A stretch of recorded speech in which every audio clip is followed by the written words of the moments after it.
Hallelujah, hallelujah, hallelujah. പ്രിയപ്പെട്ടവരെ, ഇവിടെ ഇന്ന് വരാൻ സാധിച്ചതിൽ ഒത്തിരിയധികം സന്തോഷമുണ്ട്. ഞാൻ ഏതാനും വർഷങ്ങൾക്ക് മുമ്പ് ഇവിടെ രാത്രി ആരാധനയ്ക്ക് ശുശ്രൂഷയ്ക്കായിട്ട് വന്നിട്ടുണ്ട്. ഇവിടെ ഇന്ന് ദൈവം ഒരുക്കിയ ദിവസമാണ്. ദൈവം ഒരുക്കിയ ഈ ദിവസത്തിൽ നമുക്ക് സന്തോഷിച്ച് ആനന്ദിച്ച് ദൈവത്തിന് നന്ദി പറയാം. ഈ വലിയ ഈ ദിവസത്തിൽ കർത്താവ് നമ്മളിൽ ചെയ്യുവാൻ പോകുന്ന അനുഗ്രഹങ്ങളെ ഓർത്ത് ദൈവത്തിന് നന്ദി അർപ്പിക്കാം, സ്തുതി അർപ്പിക്കാം, അവിടുത്തേക്ക് ആരാധന അർപ്പിക്കാം. പ്രിയപ്പെട്ടവരെ, പ്രശാന്തച്ചനും ഞാനും വളരെ നേരത്തെ നമ്മളെ പരിചയമുണ്ട്. ഞങ്ങൾ ഒരുമിച്ച് ഒരു സൈക്കോതെറാപ്പി കോഴ്സിന് കോഴിക്കോട് കൂടിയിട്ടുണ്ട്. അപ്പോൾ അങ്ങനെ നല്ലൊരു ബന്ധത്തിലാണ്. നിങ്ങളെ എല്ലാവരെയും കാണുവാനായിട്ട് സാധിച്ച ഒത്തിരി സന്തോഷം. നമുക്കിന്നൊരു ആത്മീയ യാത്ര നടത്താം, കർത്താവിനോട് കൂടിയുള്ള യാത്ര. ഈ യാത്രയിൽ വചന അഭിഷേകമുണ്ട്, പരിശുദ്ധ കുർബാനയുടെ അഭിഷേകമുണ്ട്, അതുപോലെ തന്നെ ആന്തരിക സൗഖ്യത്തിൻ്റെ അഭിഷേകമുണ്ട്. ഇതെല്ലാം ചേർത്തുകൊണ്ട് നമുക്ക് ഈ നോമ്പിൻ്റെ ആരംഭത്തിൽ നോമ്പിലേക്ക് പ്രവേശിക്കുകയാണല്ലോ.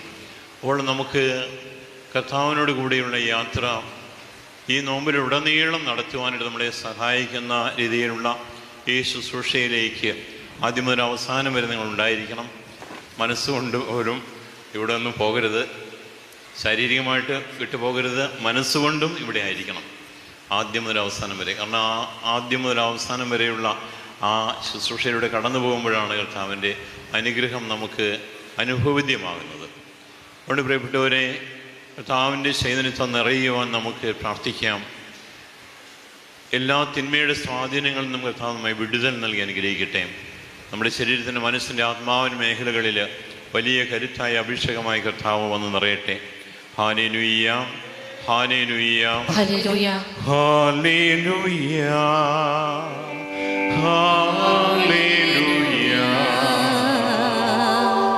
ഹല്ലേലൂയ. കരങ്ങൾ വീശിക്കൊണ്ട് ഹല്ലേലൂയ, ഹല്ലേലൂയ,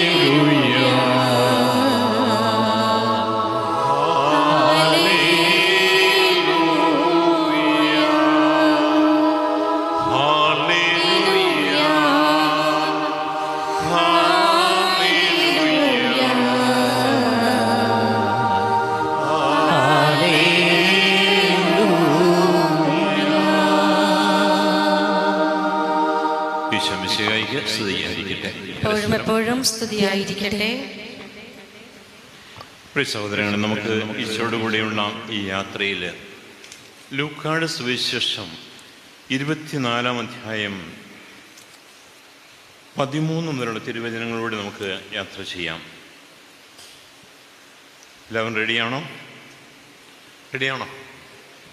ഓക്കെ. നമുക്ക് ഓരോ വചനവും വായിച്ച് വിചിന്തനം ചെയ്ത് വചനത്തിൻ്റെ ശക്തി എത്രമാത്രമെന്ന് അനുഭവിച്ചറിഞ്ഞുകൊണ്ട് നമ്മളെ രൂപാന്തരപ്പെടുത്തുന്ന ചൈതന്യം നൽകുന്ന വചനത്തിൻ്റെ ആ ശക്തി അനുഭവിച്ചറിഞ്ഞുകൊണ്ട്, ഹൃദയത്തെ ജ്വലിപ്പിക്കുന്ന വചനത്തിൻ്റെ ശക്തി അനുഭവിച്ചറിഞ്ഞുകൊണ്ട് നമുക്ക് മുന്നോട്ട് പോകാം. അപ്പോൾ നമ്മളെ സഹായിക്കാനുള്ള നമ്മുടെ കൊയരങ്ങളുണ്ട്. നമുക്കൊരു ഓരോ വചനവും വായിച്ച് വിചിന്തനം ചെയ്ത് നമ്മൾ മുന്നോട്ട് പോവുകയാണ്.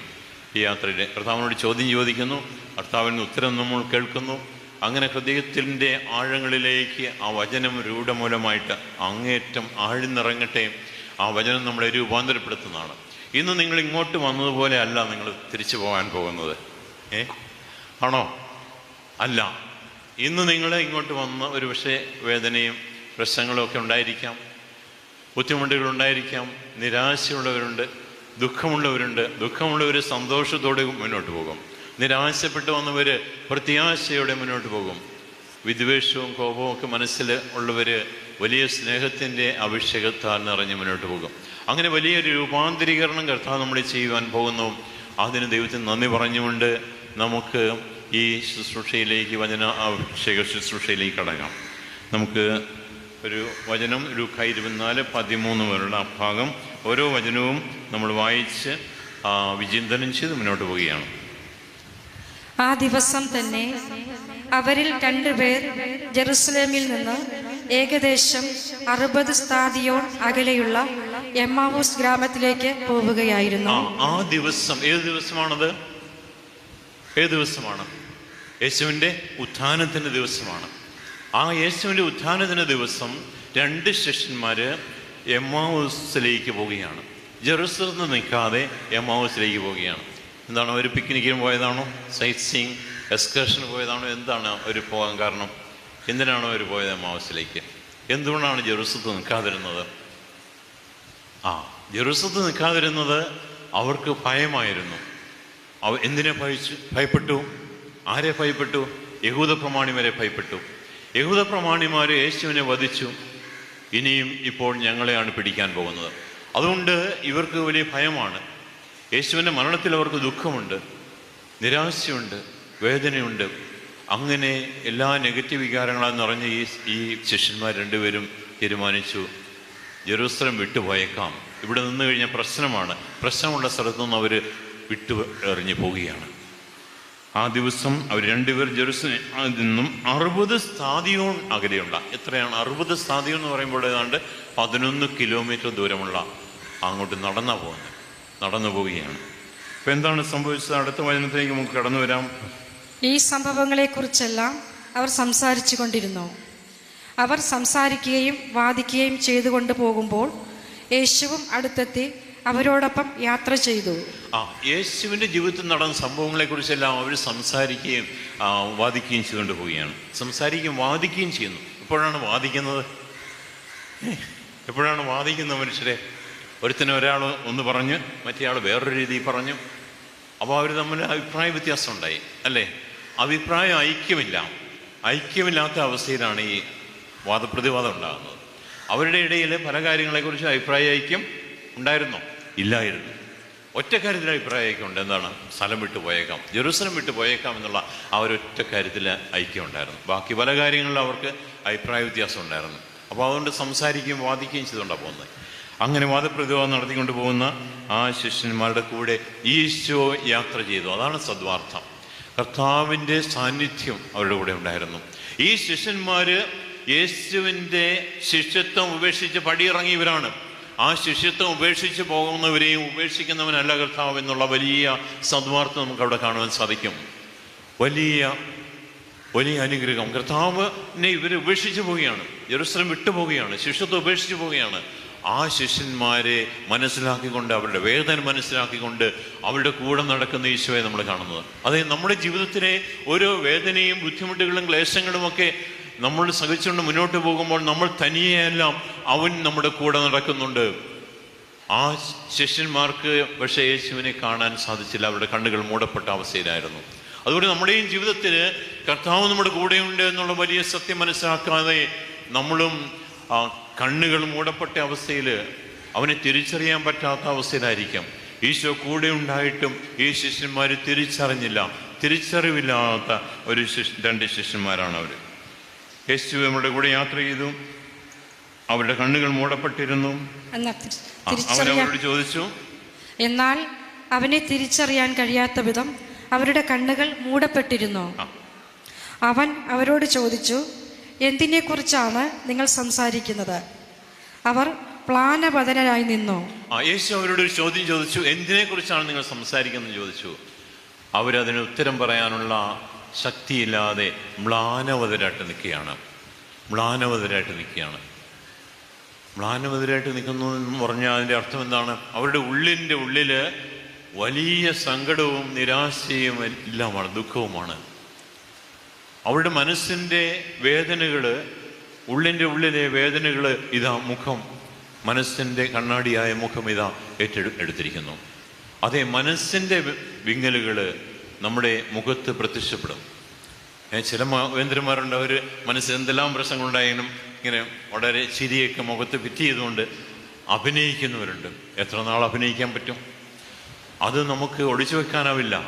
ഉള്ളിലെ വിങ്ങലുകൾ പുറത്തു വരിക തന്നെ ചെയ്യും. ഈ ശിഷ്യന്മാരുടെ ഉള്ളിലെ വിങ്ങലുകളും വേദനകളുമൊക്കെ അവരുടെ മുഖത്ത് കാണുവാൻ സാധിക്കും. അവർ മ്ലാനവദനരായിരുന്നു. അതെ, ആധുനിക മെഡിക്കൽ സയൻസ് പറയാറുണ്ട്, നമ്മുടെ ഉള്ളിൽ നെഗറ്റീവ് വികാരങ്ങളും ആദിവ്യാധികളും സംഘർഷങ്ങളുമൊക്കെ കൊണ്ടു നടന്നു കഴിഞ്ഞാൽ, അത് കുറേ നാളിങ്ങനെ കൊണ്ടു നടന്നു കഴിഞ്ഞാൽ എന്താ സംഭവിക്കുന്നതെന്ന്, എന്താണ് അത് രോഗമായിട്ട് പ്രത്യക്ഷപ്പെടും. അങ്ങനെയുള്ള രോഗങ്ങളെ മെഡിക്കൽ സയൻസ് എന്താണ് പേര് വിളിക്കുന്നത്? എന്താണ് ആ അങ്ങനെയുള്ള രോഗങ്ങളുടെ പേര്? അതാണ് സൈക്കോസോമാറ്റിക് ഡിസീസസ്. മനസ്സിൻ്റെ ആദിവ്യാധികൾ വർദ്ധിച്ച് വന്ന് അതുമായിട്ട് ഇങ്ങനെ കൊണ്ടു നടന്ന് അവസാനം അത് ശരീരത്തെ കാർന്നു തിന്നുന്ന രോഗമായി മാറുന്നു. പെപ്റ്റിക് അൾസർ, സോറിയാസിസ് തുടങ്ങിയ രോഗങ്ങൾ ഒരു നീണ്ട നിര തന്നെയുണ്ട്. മനസ്സിൻ്റെ താളം തെറ്റലിലൂടെ, ആദിവ്യാധികളിലൂടെ ഉണ്ടാകുന്ന ശരീരത്തെ ബാധിക്കുന്ന രോഗങ്ങൾ. ഏതായാലും ഇവരെ സംബന്ധിച്ചിടത്തോളം ഏതാണ് മനസ്സിൻ്റെ താളം തെറ്റൽ ഇവരുടെ ശരീരത്തിലേക്ക് കടന്നു വന്നിരിക്കുകയാണ്. അവർ മ്ലാനമതരായിട്ട് നിൽക്കുകയാണ് നമ്മുടെയും ജീവിതത്തിൽ. അതുകൊണ്ട് മനസ്സിൻ്റെ മേഖലയിൽ വലിയ വിശുദ്ധീകരണവും ശാക്തീകരണവും സംഭവിക്കേണ്ടിയിരിക്കുന്നു. മനസ്സിൽ വിദ്വേഷം കൊണ്ട് നടക്കുന്നവർ, മനസ്സിൽ ദുഃഖം കൊണ്ട് നടക്കുന്നവർ, ഭയം കൊണ്ട് നടക്കുന്നവർ, ഇവരെല്ലാം ശരീരത്തിൻ്റെ മേഖലയിലേക്ക് രോഗികളായിട്ട് കടന്നു വരാനുള്ള സാധ്യത ഏറെയുണ്ട് എന്ന് വൈദ്യശാസ്ത്രം പറയുകയാണ്. പ്രിയപ്പെട്ടവരെ, അതുകൊണ്ട് മനസ്സിൻ്റെ മേഖലയിൽ വലിയൊരു ശാക്തീകരണം നമുക്ക് ആവശ്യമാണ്. ഇന്ന് കർത്താവ് നമ്മുടെ മനസ്സിൻ്റെ മേഖലയിൽ വലിയ ശാക്തീകരണം നടത്തും, വലിയ ശുദ്ധീകരണം നടത്തും. നമ്മുടെ മനസ്സിനെ അവിടെ നിന്ന് വിശുദ്ധീകരിക്കും, ശക്തിയുള്ളതാക്കി മാറ്റും. സംശയമുണ്ടോ? സംശയമുള്ളവർക്ക് ഇപ്പം തന്നെ ഇറങ്ങിപ്പോകാം. കാരണം അവരിരുന്നിട്ട് കാര്യമില്ല. എല്ലാവരും സംശയമൊന്നുമില്ല. നിങ്ങൾക്കാര്യത്തിൽ വളരെ ബോധ്യമുണ്ടെന്ന് ഉറപ്പാണ്. നിങ്ങളുടെ മുഖം അതാണ് കാണിക്കുന്നത്. തീർച്ചയായിട്ടും വലിയ പ്രതീക്ഷയോടുകൂടെ നമ്മൾ കടന്നു വന്നിരിക്കുന്നത്. ആ പ്രതീക്ഷിക്കാൻ ഒത്ത കർത്താവ് നമ്മളെ അനുഗ്രഹിക്കാൻ പോവുകയാണ്. അപ്പോൾ ഈ മനസ്സിൻ്റെ ആദിവ്യാധികൾ കാരണം ഇവർക്ക് ഒരു വാക്ക് ഉച്ചരിക്കാനുള്ള ശക്തി പോലുമില്ല. അവർ മ്ലാനവതനായിട്ട് വേദനയോടുകൂടി ഈ ചോദ്യത്തിന് മുന്നിൽ വിറങ്ങലിച്ച് നിൽക്കുന്ന കാഴ്ച നമ്മൾ കാണുന്നത്. മ്ലാനവതരായിട്ട് നിൽക്കുകയാണ്. എന്നിട്ട് അടുത്ത നിമിഷം അവരിൽ നിന്ന് ഒരു പ്രതികരണം നമ്മൾ കേൾക്കാൻ സാധിക്കുന്നു. അതിലേക്ക് നമുക്ക് വരാം. അവരിൽ ക്ലെയോപ്പാസ് എന്ന് പേരായവൻ അവനോട് ചോദിച്ചു, ഈ ദിവസങ്ങളിൽ ജെറുസലേമിൽ നടന്ന സംഭവമൊന്നും അറിയാത്ത അപരിചിതനാണോ നീ? ഈ ദിവസങ്ങളിൽ ജെറുസലേമിൽ നടന്ന സംഭവമൊന്നും അറിയാത്ത അപരിചിതനാണോ നീ? ഏത് കാര്യങ്ങളാണ് എന്ന് ചോദിച്ചപ്പോൾ, ഈ ദിവസം ജെറുസലേമിൽ നടന്ന സംഭവം നിനക്കറിയില്ലേ? ഇവിടെ നടന്ന പ്രമാദമായ കാര്യങ്ങൾ ഇവിടെയുള്ള കൊച്ചുകുട്ടികൾക്ക് പോലും അറിയാമല്ലോ, നിനക്ക് മാത്രം ഇതൊന്നും അറിയില്ല അല്ലേ? ഇവിടെ യേശു ചോദിച്ച ചോദ്യത്തിന് ഉത്തരമാണോ ഇത്? യേശു ചോദിച്ചു, എന്തിനെക്കുറിച്ചാണ് നിങ്ങൾ സംസാരിക്കുന്നതെന്ന്. അതിന് ഉത്തരമാണോ ഇവിടെ ഇവർ പറയുന്നത്? ആണോ? ഉത്തരമാണോ? അല്ല, ഉത്തരമല്ല. അവർ വേറൊരു ചോദ്യകർത്താവിന് മുന്നിലേക്ക് ഇട്ടുകൊടുക്കുകയാണ്. ഒരു ചോദ്യം ചോദിച്ചപ്പോൾ അതിന് ഉത്തരം പറയുന്നതിന് പകരം വേറൊരു ചോദ്യം തിരിച്ചു ചോദിക്കുകയാണ്. എന്തിനെക്കുറിച്ചാണ് സംസാരിക്കുന്നത് ചോദിച്ചപ്പോൾ, നീ ഇതൊന്നും അറിയാത്ത അപരിചിതനാണോ എന്ന് ചോദിക്കുകയാണ്. ചില മനുഷ്യരുണ്ട്, അവരോട് നമ്മളൊരു ചോദ്യം ചോദിച്ചു കഴിഞ്ഞാൽ സമയം എത്രയാണെന്ന് ചോദിച്ചു കഴിഞ്ഞാൽ അത് ഇന്നലത്തെ സമയമായി തർക്കുത്തരം പറയുന്നവരുണ്ട്. ചിലരിങ്ങനെ വേദനിച്ചൊക്കെ ഇരിക്കുന്ന കാണുമ്പോൾ നമ്മൾ ആശ്വസിപ്പിക്കാമെന്ന് വിചാരിച്ച് അവരുടെ അടുത്ത് നിന്ന് പുറത്തേക്ക് തട്ടി, എന്നാ സഹോദര എന്താ സുഖമാണോ എന്നൊക്കെ ചോദിച്ചു കഴിയുമ്പോൾ അവരിങ്ങനെ ചിലപ്പം പ്രതികരിക്കാറുണ്ട്. ഒരാളിങ്ങനെ പ്രതികരിക്കുന്നുണ്ടായി, ഇപ്പം അറിഞ്ഞിട്ട് എന്നാ കാര്യമൊന്നും. എൻ്റെ പൊന്നെ, പേടിച്ചു പോയി. നമ്മൾ സമാധാനമായിട്ട് ശാന്തമായിട്ട് ഒരു ചോദ്യം ചോദിച്ചതാണ്, ഇത് സുഖമാണോ എന്ന് ചോദിച്ചതാണ്. ഇപ്പം അറിഞ്ഞിട്ട് എന്നാ കാര്യം, ഇതിനൊക്കെ ശരിയാക്കുമോ ഇതൊക്കെ?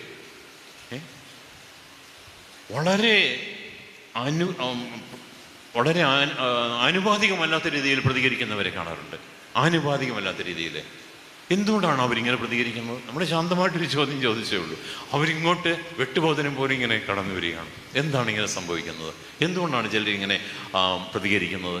ആനുപാതികമല്ലാത്ത രീതിയിൽ, പ്രൊപ്പോർഷനേറ്റ് അല്ലാത്ത രീതിയിൽ പ്രതികരിക്കുന്നത് എന്തുകൊണ്ടാണ്? എന്താണ് കാരണം? എന്താണ് ആലോചിക്കുക. ആ കാരണം അവരുടെ ഉള്ളിലെ വലിയ പ്രക്ഷുബ്ധമായ ആ ഒരു അവസ്ഥയാണ്. അവരുടെ മനസ്സ് കലങ്ങി മറിയുന്ന സമുദ്രം പോലെയാണ്, ഇളകി മറിയുന്ന സമുദ്രം പോലെയാണ്, പ്രക്ഷുബ്ധമാണ്. അവരുടെ മനസ്സ് പ്രക്ഷുബ്ധമായതുകൊണ്ട് അവർക്ക് ശാന്തമായിട്ട് സംസാരിക്കാനാവില്ല. അവർ ഇങ്ങനെ എടുത്തടിച്ചതുപോലെ പ്രതികരിക്കുന്നു. ഒരു ആനുപാതികമായിട്ട് പ്രതികരിക്കാൻ സാധിക്കുന്നില്ല. ശാന്തമായിട്ട് ഒരാൾ ചോദിക്കുമ്പോൾ അത് ശാന്തമായിട്ട് മറുപടി കൊടുത്താൽ പോരെ. പക്ഷേ ഇവർ ആരെങ്കിലും ഒന്ന് ഞോണ്ടാൻ നോക്കിയിരിക്കണം, അപ്പോഴും അവർ ചാടി വീണു. ഇവരുടെ മനസ്സിൽ വിദ്വേഷവും അസ്വസ്ഥയും എല്ലാം നിറഞ്ഞു നിൽക്കുകയാണ്. അങ്ങനെ ഇരിക്കുമ്പോഴാണ് നമ്മൾ ഇന്ന് ഒരു ചോദ്യം ചോദിക്കുന്നത്. ഉടനെ നമുക്ക് കിട്ടി. അപ്പോൾ ഇങ്ങനെയുള്ള സ്വഭാവം ഒരുപക്ഷെ നമുക്കുണ്ടായിരിക്കാം, നമ്മൾ സമൂഹത്തിൽ കണ്ടിട്ടുണ്ടായിരിക്കാം. ഇത് തീർച്ചയായിട്ടും ഇതിൽ നിന്നെല്ലാം നമുക്ക് മോചനം നേടണം. ഇതൊരിക്കലും മറ്റുള്ളവരുടെ ഈ സമൂഹ ജീവിതത്തിൽ, കുടുംബ ജീവിതത്തിൽ ഇത് നമ്മളെ തകർത്ത് കളയുന്നതാണ് ഇങ്ങനെയുള്ള സ്വഭാവ രീതികൾ. അതുകൊണ്ട് പ്രിയപ്പെട്ടവരെ, ഈ സഹോദരങ്ങൾ ഇവർ രണ്ടുപേരും ഒരു ഡയലോഗിൻ്റെ അവസ്ഥയിലല്ല, നല്ലൊരു ഡയലോഗിൻ്റെ അവസ്ഥയിലല്ല. They are not in a position of a dialogue. Dialogue എന്ന് പറഞ്ഞാൽ നല്ല ശാന്തമായ അന്തരീക്ഷം ഉണ്ടാകണം. അതിൻ്റെ ഒരു അന്തരീക്ഷത്തിനല്ല അവരുടെ മനസ്സ് പ്രക്ഷുബ്ധമാണെന്നാണ് വീണ്ടും കാണിക്കുന്നത്. അവരുടെ ഓരോ ബോഡി ലാംഗ്വേജും കാണിക്കുന്നത് അവരുടെ മനസ്സ് വളരെയധികം സങ്കീർണമായ പ്രശ്നങ്ങളിലൂടെ കടന്നു പോവുകയാണെന്നുള്ളതാണ്. അവരോട് ചോദിച്ചു, എന്തിനെക്കുറിച്ചാണ് നിങ്ങൾ സംസാരിക്കുന്നത്? അവർ മ്ലാനവതരായിട്ട് നിന്നു. അവരും ക്ലെയോപ്പാസ് എന്ന് പേരായവൻ അവനോട് ചോദിച്ചു, ഈ ദിവസങ്ങളിൽ ജെറുസലേമിൽ നടന്ന സംഭവമൊന്നും അറിയാത്ത അപരിചിതനാണോ നീ? തുറന്നു വായിക്കാം. അവൻ ചോദിച്ചു, ഏത് കാര്യങ്ങൾ? അവർ പറഞ്ഞു, നസ്രായനായ യേശുവിനെ കുറിച്ച് തന്നെ. യേശു ചോദിച്ചു, ഏത് കാര്യങ്ങളാണ്? ഇതൊന്നും അറിയാത്ത അപരിചിതനാണോ എന്ന് അവർ തട്ടിക്കേറിയപ്പോൾ യേശു അങ്ങോട്ട് തട്ടിക്കയറാതെ വളരെ ശാന്തമായിട്ട് യേശു ചോദിച്ചു. യേശുവിൻ്റെ ആ ഇടപെടൽ എത്ര ഹൃദ്യമാണല്ലേ! യേശുവിൻ്റെ ഇടപെടൽ. നമ്മളാണ് എന്തായിരിക്കും ഇടപെടുന്നത്? നമ്മുടെ റെസ്പോൺസ് എങ്ങനെയായിരിക്കും ഒന്ന് ആലോചിച്ച് നോക്കുക. ഒരാളിങ്ങോട്ട് തട്ടിക്കയറി വരുമ്പോൾ തന്നെ അവൻ്റെ 2 പൊട്ടിയിൽ കൊടുക്കാനാണ് നമുക്ക് തോന്നുന്നല്ലേ. നമ്മൾ അതിനേക്കാളും ശക്തമായിട്ട് അങ്ങോട്ട് പ്രതികരിക്കുന്നവരാണ്. ഈശോയോ എത്ര ഹൃദ്യമായിട്ടാണ് യേശു ചോദിച്ചത്, ഏത് കാര്യങ്ങളാണ്? പ്ലീസ് ഒന്ന് പറയാമോ? ഏത് കാര്യങ്ങളാണ് നിങ്ങൾ സംസാരിച്ച? ഏത് കാര്യമാണ്? എനിക്കറിയില്ലല്ലോ, എനിക്ക് ഒന്നും അറിയില്ല എന്നുള്ള രീതിയിലാണ് യേശു. എല്ലാം അറിയാവുന്നവൻ ഒന്നും അറിയാത്തവനെ പോലെ അവരുടെ മുന്നിൽ നിന്ന് ചോദിക്കുകയാണ്, ഏത് കാര്യങ്ങളാണ്? എല്ലാം അറിയാവുന്നവനാണ്. എന്തിനാ യേശു അങ്ങനെ ചോദിച്ചത്? ഏത് കാര്യങ്ങളെന്ന് യേശു ചോദിച്ചതിന് കാരണം എന്താണ്? മനുഷ്യ മനസ്സിനെ ഏറ്റവും അധികം അറിയുന്ന, ലോകം കണ്ടതിലേക്കും വെച്ച് ഏറ്റവും വലിയ സൈക്യാട്രിസ്റ്റായ മനഃശാസ്ത്രജ്ഞനായ യേശു ഇവിടെ ഒരു മനസ്സിൻ്റെ മേഖലയിലെ സൗഖ്യം നൽകുവാനുള്ള ഒരു കൗൺസിലിംഗ്, ഒരു സ്പിരിച്വൽ ഡയറക്ഷൻ നടത്തുകയാണ്. അതിനുള്ള വാതിൽ തുറന്നിടുകയാണ്. നിങ്ങളുടെ വേദനകൾ എന്തുമാകട്ടെ അതൊക്കെ ഞാൻ കേൾക്കാൻ തയ്യാറാണ്. നമ്മെ ശ്രദ്ധയോടുകൂടി കേൾക്കുവാൻ തയ്യാറാണ് ഈശോ. നമ്മുടെ വേദനകളും യാതനകളും എല്ലാം കേൾക്കുവാൻ അവിടെ തയ്യാറാണ്. അധ്വാനിക്കുന്നവരെ, ഭാരം വഹിക്കുന്നവരെ നിങ്ങളെ വരും, എൻ്റെ അടുക്കൽ വരുവിൻ, ഞാൻ നിങ്ങൾക്ക് ആശ്വാസം നൽകാം, ഈശോ പറഞ്ഞു. അത് വെറുതെ പറഞ്ഞതല്ല. അവിടുത്തെ സന്നിധിയിൽ കടന്നു എന്ന് നമ്മൾ പറയുമ്പോൾ അവിടുന്ന് ശ്രദ്ധാപൂർവം നമ്മെ കേൾക്കുന്നവനാണ്. അതാണ് വചനം സാക്ഷ്യപ്പെടുത്തുന്നത്. ഈ ശിഷ്യന്മാരെ കേൾക്കുവാൻ വേണ്ടി ദാഹത്തോടുകൂടി കർത്താവ് അവരുടെ കൂടെ നടന്ന് അവരൊരു വളരെ മോശമായിട്ട് പ്രതികരിച്ചെങ്കിലും യേശു വളരെ സ്നേഹത്തോടുകൂടി വിനയാന്യതനായിട്ട് ചോദിച്ചു, ഏത് കാര്യങ്ങളാണോ? ഒന്ന് പറയാമോ? ഒന്ന് ഷെയർ ചെയ്യാമോ? ഞാൻ നിങ്ങളെ കേൾക്കാൻ കൊതിക്കുന്നു. അവരെ കേൾക്കുവാൻ കൊതിക്കുന്ന ആ കൊതിയോടുകൂടി നിൽക്കുന്ന യേശുവിന് മുന്നിൽ ഈ ശിഷ്യന്മാർ മനസ്സ് തുറക്കുകയാണ്. യേശുവാണെന്ന് അറിയുന്നില്ല. ആ അപരിചിതൻ്റെ മുന്നിൽ അവർക്ക് മുന്നിൽ അവരെ സംബന്ധിച്ചിടത്തോളം ഒരു അപരിചിതനാണ്. പക്ഷേ ഈ വളരെ വിനയാന്യതനായിട്ട് ഇദ്ദേഹം ചോദിച്ചപ്പോൾ അവർ മനസ്സ് തുറക്കുകയാണ്. ഞങ്ങൾ പറയുന്നത് യേശുവിനെ കുറിച്ചാണ്, നിനക്ക് അവനെ അറിയില്ലല്ലോ, ഞങ്ങൾ പറഞ്ഞു തരാം. എന്താണ് അവൻ, എന്തായിരുന്നു അവൻ, എല്ലാം ഞങ്ങൾ വിസ്തരിച്ച് പറയാം. അവർ യേശുവിനെ കുറിച്ച് പറയുകയാണ്. ആരോടാ പറയുന്നത്? യേശുവിനോട്. യേശുവിനോട് പറയുന്ന ഒരവസ്ഥ നോക്കിയേ. ഇവരറിയുന്നില്ല യേശു കൂടെ നടക്കുന്നെന്ന്. അപ്പോൾ ഇവിടെ ഒരു കൗൺസിലിംഗ് ആരംഭിച്ചു. അപ്പം നമ്മളും ഇവിടെ ഒരു പൊതു കൗൺസിലിംഗ് നടക്കുകയാണ്. ഇപ്പോൾ ഈശോ നമുക്ക് കൗൺസിലിംഗ് ചെയ്യാണ്. നമ്മുടെ എല്ലാ വിഷമങ്ങളും ഈ ശിഷ്യന്മാർ പറയുന്നത് പോലെ നമുക്കും ഈശോയുടെ അടുത്ത് ഈ നിമിഷം പറയാൻ സാധിക്കട്ടെ. നമ്മളും ഒരു യാത്രയിലൂടെ ഈ ശിഷ്യന്മാരുടെ കൂടെ നമ്മളുമുണ്ട്, ഈശോയുടെ കൂടെ നമ്മളുണ്ട്. അപ്പോൾ അതുകൊണ്ട് നമ്മളുടെ ഈ ശുശ്രൂഷയിലൂടെ നമ്മൾ കടന്നു പോകുമ്പോൾ കർത്താവ് നമുക്കും ആന്തരികമായ സൗഖ്യം നൽകുക തന്നെ ചെയ്യും, യാതൊരു സംശയമില്ല. അതുകൊണ്ടാണ് ഞാൻ പറഞ്ഞത്, നിങ്ങൾ ഇങ്ങോട്ട് വന്നതുപോലെ അല്ല തിരിച്ചു പോകുന്നത് എന്ന്. പുതിയ വ്യക്തികളായിട്ടായിരിക്കും തിരിച്ചു പോകുന്നത്, യാതൊരു സംശയമില്ല. പ്രിയപ്പെട്ടവരെ, അവരുടെ ഈശോ ചോദിച്ചു, ഏത് കാര്യങ്ങളെന്ന്. അവൻ പറഞ്ഞു, നസ്രായന യേശുവിനെ കുറിച്ച് തന്നെ. യേശുവിനെ കുറിച്ച് അവർ പറയുന്നത് എന്താണ്? നമുക്കൊന്ന് ശ്രദ്ധിച്ച് കേൾക്കാം. അവൻ ദൈവത്തിൻ്റെയും മനുഷ്യരുടെയും മുൻപിൽ വാക്കിലും പ്രവൃത്തിയിലും ശക്തനായ പ്രവാചകനായിരുന്നു. അവൻ ദൈവത്തിൻ്റെയും മനുഷ്യരുടെയും മുമ്പിൽ വാക്കിലും പ്രവൃത്തിയിലും ശക്തനായ പ്രവാചകനായിരുന്നു. He was a great prophet before God and men. Great prophet. അപ്പോൾ ഇത് പറയുമ്പോൾ അവരുടെ മനസ്സിൻ്റെ അവസ്ഥ എന്താണ്? ഏതൊരു മനോഭാവത്തോടെയാണ് അവർ പറയുന്നത്? അവരുടെ മനസ്സിലേക്ക് നമുക്ക് നോക്കാം. എന്താണ് അവരുടെ മനസ്സിൻ്റെ അവസ്ഥ? അഭിമാനമാണോ, സന്തോഷമാണോ, ദുഃഖമാണോ, നിരാശയാണോ, നഷ്ടബോധമാണോ? എന്താണ് അവരുടെ മനസ്സിൻ്റെ അവസ്ഥ? എന്താണ്? അതൊന്നുകൂടെ വായിച്ചു കഴിഞ്ഞാൽ നമുക്കത് വ്യക്തമാകും. അവൻ ദൈവത്തിൻ്റെയും മനുഷ്യരുടെയും മുൻപിൽ വാക്കിലും പ്രവൃത്തിയിലും ശക്തനായ പ്രവാചകനായിരുന്നു. ശക്തനായ പ്രവാചകനായിരുന്നു എന്നാണ് പാസ്റ്റ് ടെൻസിലാണ് അവർ പറയുന്നത്, ഭൂതകാലത്തിലാണ് പറയുന്നത്. എന്തുകൊണ്ടാണ് അങ്ങനെ പറയുന്നത്? ശക്തനായ പ്രവാചകനായിരുന്നു. He was a great prophet. ഇപ്പോൾ ആ പ്രവാചകൻ അവരുടെ മനസ്സിൽ ജീവിച്ചിരിപ്പുണ്ടോ? അവരുടെ മനസ്സിൽ ജീവിച്ചിരിപ്പുണ്ടോ? ഉണ്ടോ? ഇല്ല. അവരുടെ മനസ്സിൽ ആ പ്രവാചകൻ മരിച്ചുപോയി, യേശു മരണമടഞ്ഞു, ഉത്ഥാനം ചെയ്ത് കൂടെ നടക്കുന്നുണ്ടെന്ന കാര്യം അവർ, ഉത്ഥാനത്തെപ്പറ്റി അവർ വിശ്വസിക്കുന്നേ ഇല്ല. അവരുടെ മനസ്സിൽ അതുകൊണ്ട് എന്താണ്? നഷ്ടബോധവും നിരാശയുമാണ്. യേശുവിൻ്റെ മരണത്തെപ്പറ്റി ഓർത്ത് വളരെയധികം വേദനയോടുകൂടി ഈ ശിഷ്യന്മാർ പോകുന്നത്. അപ്പോൾ അവരുടെ മനസ്സിൽ ആ നഷ്ടപ്പെട്ടു പോയ ഞങ്ങളുടെ ഗുരുവിനെ ഓർത്ത് വേദനിക്കുകയാണ്, ദുഃഖിക്കുകയാണ്. ശക്തനായിരുന്നു അവിടുന്ന്, പക്ഷെ പറഞ്ഞിട്ട് എന്താ കാര്യം? അവിടുന്ന് മരണമടഞ്ഞു, ഇപ്പോൾ ഉത്ഥാനം ചെയ്ത് കൂടെ നടക്കുന്നുണ്ട് എന്നുള്ള കാര്യം അവരറിയുന്നില്ല. അപ്പോൾ അവരുടെ മനസ്സിൽ യേശു മരണമടഞ്ഞു. അതാണ്. അപ്പോൾ അവർ വളരെയധികം വേദനയോടുകൂടിയാണ്, നിരാശയോടുകൂടിയാണ് പറയുന്നത്. നഷ്ടബോധത്തോടുകൂടി, നഷ്ടബോധവും നിരാശയും വേദനയും എല്ലാം ആ വാക്കുകളിൽ നമുക്ക് കാണുവാൻ സാധിക്കും. വീണ്ടും അവർ പറയുകയാണ്, ഞങ്ങളുടെ പുരോഹിത പ്രഭുക്കന്മാരും നേതാക്കളും അവനെ മരണവിധിക്ക് ഏൽപ്പിച്ചു കൊടുക്കുകയും ക്രൂശിക്കുകയും ചെയ്തു. ഇതിനെല്ലാം പിന്നിൽ പ്രവർത്തിച്ചത് ആരുടെ കറുത്ത കരങ്ങളാണ്? ഞങ്ങളുടെ നേതാക്കന്മാരുടെ കരങ്ങളാണ്. അവരാണ് ഇതിനെല്ലാം പിന്നിൽ പ്രവർത്തിച്ചത്. ഞങ്ങളുടെ ഗുരുവിനെ ഇല്ലാതാക്കിയത് അവരാണ്. അപ്പോൾ അവരോടുള്ള ഇവരുടെ മനസ്സിൻ്റെ ഭാവം എന്താണ്? മനോഭാവം എന്താണ്? നല്ല സ്നേഹമാണോ? അവരോടുള്ള ഇവരുടെ മനോഭാവം എന്താണ്? അവരോടുള്ള മനോഭാവം വളരെ കടുത്ത വിദ്വേഷമാണ്. അവരുടെ മനസ്സിൽ വലിയ വിദ്വേഷമാണ്. ഞങ്ങളുടെ പ്രമാണിമാർ, പുരോഹിത പ്രമാണിമാർ, നിയമജ്ഞർ, അവരാണ് യേശുവിനെ കുരിശിൽ തറച്ചത്, ഇല്ലാതാക്കിയത്. അവരോട് കടുത്ത വിദ്വേഷമാണ്. അപ്പോൾ എന്തെല്ലാം നെഗറ്റീവ് വികാരങ്ങളാണ് ഇവിടെ മനസ്സിൽ നിന്ന് നോക്കി. വീണ്ടും അവർ പറയുകയാണ്, ഇസ്രായേലിനെ മോചിപ്പിക്കാനുള്ളവൻ ഇവനാണ് എന്ന് ഞങ്ങൾ പ്രതീക്ഷിച്ചിരുന്നു. ഇസ്രായേലിനെ മോചിപ്പിക്കുവാനുള്ളവൻ ഇവനാണ് എന്ന് ഞങ്ങൾ പ്രതീക്ഷിച്ചിരുന്നു. അതിൻ്റെ അർത്ഥം എന്താണ്? ഞങ്ങൾക്ക് പ്രതീക്ഷ ഉണ്ടായിരുന്നു, പക്ഷേ ആ പ്രതീക്ഷയെല്ലാം നഷ്ടപ്പെട്ടു. യാതൊരു പ്രതീക്ഷയും ഞങ്ങൾക്ക് ഇല്ലിപ്പോൾ. നിരാശയും നഷ്ടബോധവും വീണ്ടും ആ വാക്കുകളിൽ നിഴലിക്കുകയാണ്. അപ്പോൾ ഇവിടെ നമ്മൾ ഇവരുടെ ഈ റെസ്പോൺസിലൂടെ എന്താണ് നമുക്ക് കണ്ടെത്തുവാൻ സാധിക്കുന്നത്? ഇവരുടെ മനസ്സിലെല്ലാം ഒത്തിരി നിരാശയും ദുഃഖവും വേദനയും കടുത്ത വിദ്വേഷവും എല്ലാമാണ്. എല്ലാ നെഗറ്റീവ് വികാരങ്ങൾ കൊണ്ട് നിറഞ്ഞിരിക്കുകയാണ്. ഒരു വികാരം മാത്രമല്ല, ദുഃഖമുണ്ട്, ഭയമുണ്ട്. യഹൂദ പ്രമാണിവരെ ഭയമുണ്ട്, കടുത്ത വിദ്വേഷമുണ്ട് അവരോട്, അതുപോലെ തന്നെ നിരാശയുണ്ട്, നഷ്ടബോധമുണ്ട്. എല്ലാ നെഗറ്റീവ് വികാരങ്ങളും അവരുടെ മനസ്സിലുണ്ട്. എല്ലാ നിഷേധാത്മക വികാരങ്ങളാലും വളരെയധികം ക്ഷീണിതരായ, അസ്വസ്ഥരായ, കലശനായ വേദനയോട് കടന്നു പോകുന്ന ശിഷ്യന്മാരാണ് ഇവർ.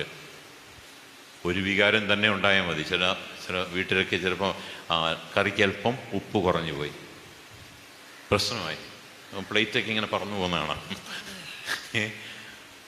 ഒരു വികാരം മാത്രം വന്നു, ഒരു ദേഷ്യം വന്നതേ ഉള്ളൂ, അപ്പോഴേ അവിടെ കോലാഹലങ്ങൾ, എത്രമാത്രം കോലാഹലങ്ങൾ നടക്കും നമുക്കറിയാം.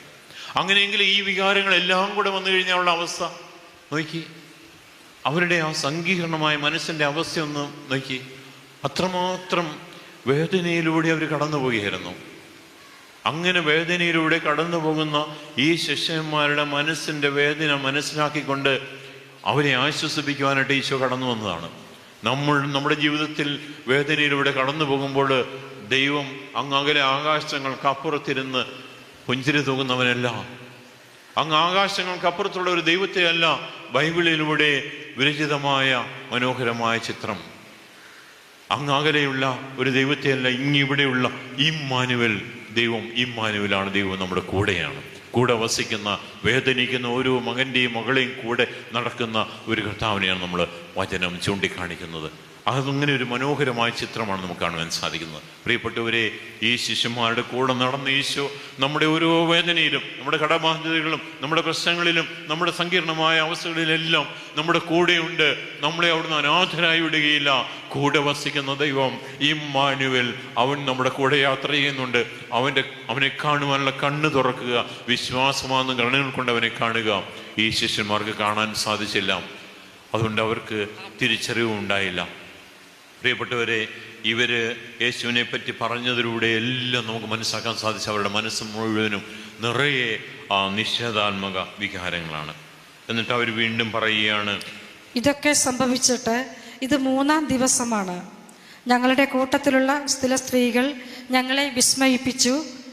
ഇന്ന് രാവിലെ അവർ കല്ലറയിങ്കൽ പോയിരുന്നു. അവൻ്റെ ശരീരം അവർ അവിടെ കണ്ടില്ല. അവർ തിരിച്ചു വന്ന് തങ്ങൾക്ക് ദൂതന്മാരുടെ ദർശനമുണ്ടായെന്നും അവൻ ജീവിച്ചിരിക്കുന്നുവെന്നും അറിയിച്ചുവെന്നും പറഞ്ഞു. ഞങ്ങളുടെ കൂടെയുണ്ടായിരുന്നവരിൽ ചിലരും കല്ലറയിങ്കിലേക്ക് പോയി. സ്ത്രീകൾ പറഞ്ഞതുപോലെ തന്നെ കണ്ടു, എന്നാൽ അവനെ അവർ കണ്ടില്ല. പ്രിയപ്പെട്ടവരെ, ഇവിടെ നിന്ന് ശ്രദ്ധിക്കുക. ഉത്ഥാനത്തെ പറ്റിയുള്ള ആ സന്ദേശം സ്ത്രീകളെ ഒന്ന് പറയുകയാണ്. അത് കേട്ടപ്പോൾ ശിഷ്യന്മാർ കല്ലറയിലേക്ക് പോകുന്നുണ്ട്. ഞങ്ങളുടെ കൂടെ ഉണ്ടായിരുന്നവരിൽ ചിലരും കല്ലറയിലേക്ക് പോയി. ഞങ്ങൾ പോയോ? ഞങ്ങൾ പോയില്ല. ഞങ്ങളുടെ കൂടെ ഉണ്ടായിരുന്നവരിൽ ചിലരും കല്ലറയിലേക്ക് പോയി. ഞങ്ങൾ പോയില്ല. കാരണം പോയിട്ട് കാര്യമില്ല, എല്ലാം അവസാനിച്ചു. എല്ലാ പ്രതീക്ഷയും നഷ്ടപ്പെട്ടു എന്നുള്ളതാണ്. അവർക്ക് വിശ്വാസവും നഷ്ടപ്പെട്ടു. യേശു ഉത്ഥാനത്തെ പറ്റി പറഞ്ഞിരുന്ന കാര്യങ്ങൾ അതെല്ലാം അവർ മറന്നുപോയി. അവർക്ക് ആ വചനത്തിലുള്ള വിശ്വാസം നഷ്ടപ്പെട്ടു പോയി. ഉത്ഥാനത്തെപ്പറ്റി ഒരു ചിന്ത പോലുമില്ല. ആ ഒരു ചിന്ത, ഒരു വിസ്മയം അവർക്കുണ്ടായെങ്കിലും സ്ത്രീകൾ അവരെ ഏതാണ്ട് സ്വപ്നം കണ്ടിട്ട് അവരൊന്ന് വിളിച്ചു പോകുന്ന വലിയ കാര്യമൊന്നുമില്ല, പോയിട്ട് കാര്യമില്ല. കുറേ പേര് പോയി, ഞങ്ങൾ പോയില്ല. ഞങ്ങൾ കൂടെ ഉണ്ടായിരുന്നു ചിലർ പോയി, ഞങ്ങൾ പോയില്ല. ഞങ്ങൾ ഏതായാലും ഇവിടെ വെറുതെ സമയം കളഞ്ഞിട്ട് കാര്യമില്ല, ഉള്ള നേരം കൊണ്ട് എമാവസ് പറ്റാൻ നോക്കുക. അങ്ങനെ അവർ എല്ലാ പ്രതീക്ഷയും നഷ്ടപ്പെട്ട അവസ്ഥയിൽ, വിശ്വാസവും നഷ്ടപ്പെട്ട അവസ്ഥയിലാണ്. അങ്ങനെയുള്ള ആ ശിഷ്യന്മാരുടെ കൂടെ ഈശോ നടക്കുന്നു. അതെ, നമ്മുടെയും ജീവിതത്തിൽ ചിലപ്പോൾ വിശ്വാസമൊക്കെ നഷ്ടപ്പെട്ടു പോകുന്ന നിമിഷങ്ങളുണ്ട്. ജീവിതത്തിൻ്റെ സങ്കീർണമായ പ്രശ്നങ്ങളുമായിട്ട് ഏറ്റുമുട്ടി വിശ്വാസത്തിൻ്റെ മേഖലയിൽ പോലും തകർന്നു പോകുന്ന അവസരവും കർത്താവ് നമ്മെ കൈവിടുകയില്ല. അവൻ നമ്മുടെ കൂടെയുണ്ട്. പ്രിയപ്പെട്ടവരെ, നമ്മളെ ഒരിക്കലും അവൻ ഉപേക്ഷിക്കാനാവില്ല. കുറേ വാതിലുകൾ അടയുമ്പോഴും അവൻ നമുക്ക് ഒരു വാതിൽ തുറന്നു തരാൻ കൂടെയുണ്ട്. ആ കൂടെയുള്ള കർത്താവിനെ ഒന്ന് കാണാൻ, വിശ്വാസമെന്ന് കണ്ണ് തുറക്കാൻ നമുക്ക് സാധിക്കട്ടെ. പ്രിയപ്പെട്ടവരെ, ഈ ശിഷ്യന്മാര് യേശുവിനുള്ള വിശ്വാസവും നഷ്ടപ്പെട്ട് അങ്ങനെ മുന്നോട്ട് പോകുന്ന ശിഷ്യന്മാരുടെ കൂടെ നടന്ന് എത്ര കിലോമീറ്ററാണ് നമ്മൾ കണ്ടു? 11 കിലോമീറ്റർ. അപ്പോൾ ഇത്രയും നേരം ഈ ശിഷ്യന്മാർ പറയേണ്ടതെല്ലാം, അവരുടെ മനസ്സിലുണ്ട വേദനകളെല്ലാം അവർ എല്ലാം പറഞ്ഞു. വലിയ മനോഹരമൊരു കൗൺസിലിംഗ് ആണ് അല്ലേ? ഈശോ വളരെ ശ്രദ്ധയോടുകൂടി കേൾക്കുകയാണ്. കൗൺസിലർ എന്ന ഈശോ വളരെ ശ്രദ്ധയോടുകൂടി ഇവരെ കേട്ടു. ഇവർ പറയേണ്ടത് മുഴുവനും പറഞ്ഞു, ഇവരുടെ വേദനകളും അസ്വസ്ഥതകളും എല്ലാം പറഞ്ഞു. അവൻ ശ്രദ്ധയോടുകൂടി കേട്ടു. പ്രിയപ്പെട്ടവരെ, അങ്ങനെ കേട്ട് കഴിഞ്ഞപ്പോൾ ഈ ശിഷ്യന്മാർക്ക് മനസ്സിൽ വലിയൊരു ആശ്വാസമൊക്കെ തോന്നിയിട്ടുണ്ട്. ഹൃദയം ജ്വലിച്ചു എന്നൊക്കെ അവൻ പറയുന്നുണ്ട്. ഈശോ എന്ത് ചെയ്തു? ഈശോ ഇവരോട് പറയുകയാണ്. നമുക്ക് ആ ഭാഗം വായിക്കാം. അപ്പോൾ അവൻ അവരോട് പറഞ്ഞു, ഭോഷന്മാരെ, പ്രവാചകന്മാർ പറഞ്ഞിട്ടുള്ളത് വിശ്വസിക്കാൻ കഴിയാത്ത വിധം ഹൃദയം മന്ദീഭവിച്ചവരെ, ക്രിസ്തു ഇതെല്ലാം സഹിച്ചു മഹത്വത്തിലേക്ക് പ്രവേശിക്കേണ്ടിയിരുന്നില്ലേ? മോശ തുടങ്ങി എല്ലാ പ്രവാചകന്മാരും വിശുദ്ധ ലിഖിതങ്ങളിൽ തന്നെപ്പറ്റി എഴുതിയിരുന്നവയെല്ലാം അവൻ അവർക്ക് വ്യാഖ്യാനിച്ചു കൊടുത്തു. ഇവരുടെ ട്രാക്ക് തെറ്റി ഇവരിങ്ങനെ പോകുമ്പോൾ യേശു ഇവരെ കറക്റ്റ് ചെയ്യുകയാണ്. ഇത്രയും നേരം യേശു കേട്ട് കഴിഞ്ഞപ്പോൾ ഇവർക്ക് യേശുവിനോടും യേശുവിന് ഇവരോടും ഒരു ബന്ധം ഇവർ തിരിച്ചറിഞ്ഞില്ല. യേശുവാണെന്ന് തിരിച്ചറിഞ്ഞില്ല എങ്കിലും ഒരു ബന്ധം അവിടെ രൂപപ്പെട്ടു, ഒരു റപ്പോർട്ട്, ഒരു ബന്ധം. ആ ബന്ധത്തിൽ നിന്നുകൊണ്ട്, ആ സ്വാതന്ത്ര്യം ഉപയോഗിച്ചുകൊണ്ട് യേശു സംസാരിക്കുകയാണ്. നല്ലൊരു ബന്ധത്തിലാണ് അവിടെ. ഭക്ഷന്മാരെ, പ്രവാചകന്മാർ പറഞ്ഞിട്ടുള്ളത് വിശ്വസിക്കാൻ കഴിയാത്ത വിധം ഹൃദയം മന്ദീഭവിച്ചവരെ, ക്രിസ്തു ഇതെല്ലാം സഹിച്ച് മഹത്വത്തിലേക്ക് പ്രവേശിക്കേണ്ടിയിരുന്നില്ലേ? മോശ തുടങ്ങിയ എല്ലാ പ്രവാചകന്മാരും തന്നെപ്പറ്റി എഴുതിയിരുന്നവയെല്ലാം അവൻ അവർക്ക് വ്യാഖ്യാനിച്ചു കൊടുത്തു, വചനം വ്യാഖ്യാനിച്ചു കൊടുത്തു. ഉത്ഥാനത്തിൻ്റെ വിവരണങ്ങൾ ഓരോന്നും അവർക്ക് വ്യാഖ്യാനിച്ചു കൊടുത്തു. അപ്പോൾ അവരുടെ ഹൃദയത്തിൽ ജ്വലനമുണ്ടായി എന്ന് പിന്നീട് അവർ പറയുന്നുണ്ട്, ഫ്ലാഷ് ബാക്കായിട്ട് പറയുന്നുണ്ട്. അപ്പോൾ വചനത്തിൻ്റെ അഭിഷേകത്താൽ വലിയ ജ്വലനമുണ്ടാകും. അതേ, വചനം തീയാണ്. വചനം കൂടം പോലെ പാറയെ പിളർക്കുന്നതാണ്. വചനം ഇരുതല വാളിനേക്കാൾ മൂർച്ചയേറിയതാണ്. വചനം സജീവമാണ്, ഊർജ്ജസ്വലമാണ്. വചനം നമ്മുടെ ഹൃദയത്തിൽ രൂപാന്തരം നടത്തുന്നതാണ്.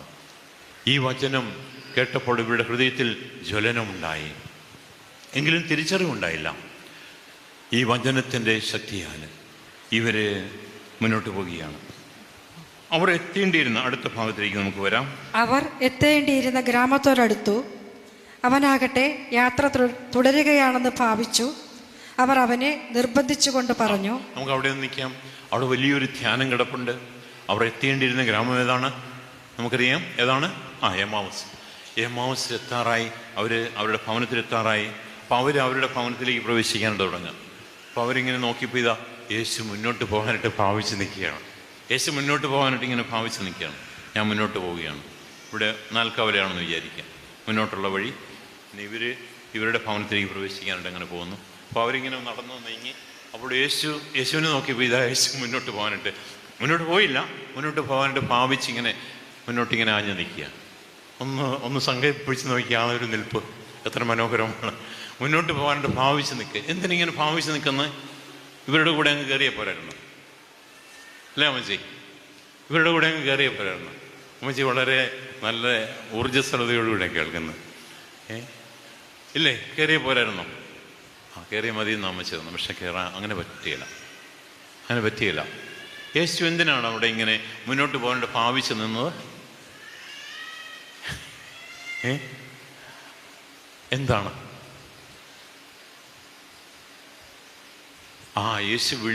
യേശുവിനെ ഇവര് വിളിക്കാൻ വേണ്ടിയാണ്. വിളിക്കാതെ കയറാൻ മേലെ? വിളിക്കാതെ, ഇത്ര നേരം വിളിക്കാതെയല്ലേ വന്നത്? വിളിക്കാതെ കയറാനാവില്ല. ഇത് ഇവരുടെ വീടാണ്, ഇവരുടെ പ്രൈവറ്റ് പ്രോപ്പർട്ടിയാണ്. ഇത്രയും നേരം ഇത് പബ്ലിക് റോഡിൽ കൂടെയാണ് വന്നത്. ഇവരുടെ വീട്ടിലേക്ക് വിളിക്കണം. ആരാണ് വിളിക്കാതെ നമ്മുടെ രാത്രിയിൽ കതക് അടച്ച് സുരക്ഷിതമായിട്ട് കിടന്നുറങ്ങുമ്പോൾ ആരാണ് കതകെല്ലാം തകർത്ത് കയറുന്നു? നമ്മൾ വിളിക്കാതെ കടന്നു വരുന്ന ആരാണ്? ആളുടെ പേരെന്താണ്? കള്ളനെ വിളിക്കേണ്ട ആവശ്യമുണ്ടോ?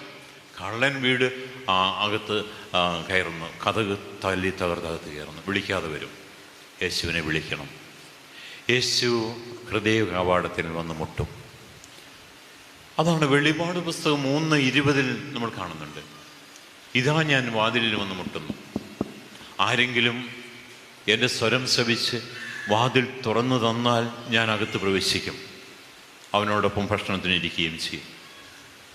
അപ്പോൾ തുറന്നു തന്നില്ലെങ്കിലോ, ആ വാതിൽ തുറന്നു കൊടുത്തില്ലെങ്കിലോ, വാതിലടിച്ചു പൊടിച്ച് അകത്ത് കയറുമോ? ഇല്ല, ഒരിക്കലുമില്ല.